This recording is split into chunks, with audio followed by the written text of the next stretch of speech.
Hi friends, ఈరోజు fencing తీగ ఇప్పుడు వర్షాకాలం పడిపోయింది. 3 సంవత్సరాల క్రితం 3 సంవత్సరాలు అయితే పడి తీగ స్తంభాలన్నీ పడిపోయి కొబ్బరి మొక్కలు పొలం దగ్గర.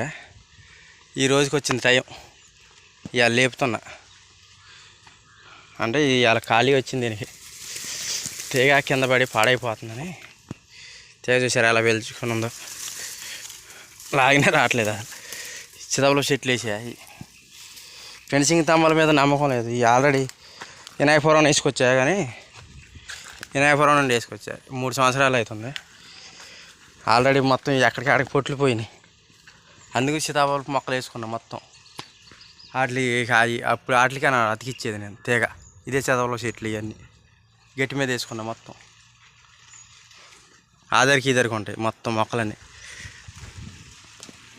చుట్టూ వేసే సీతాఫలం చెట్లు దానికి వేయటమే మొత్తం ఫెన్సింగ్ అంతా.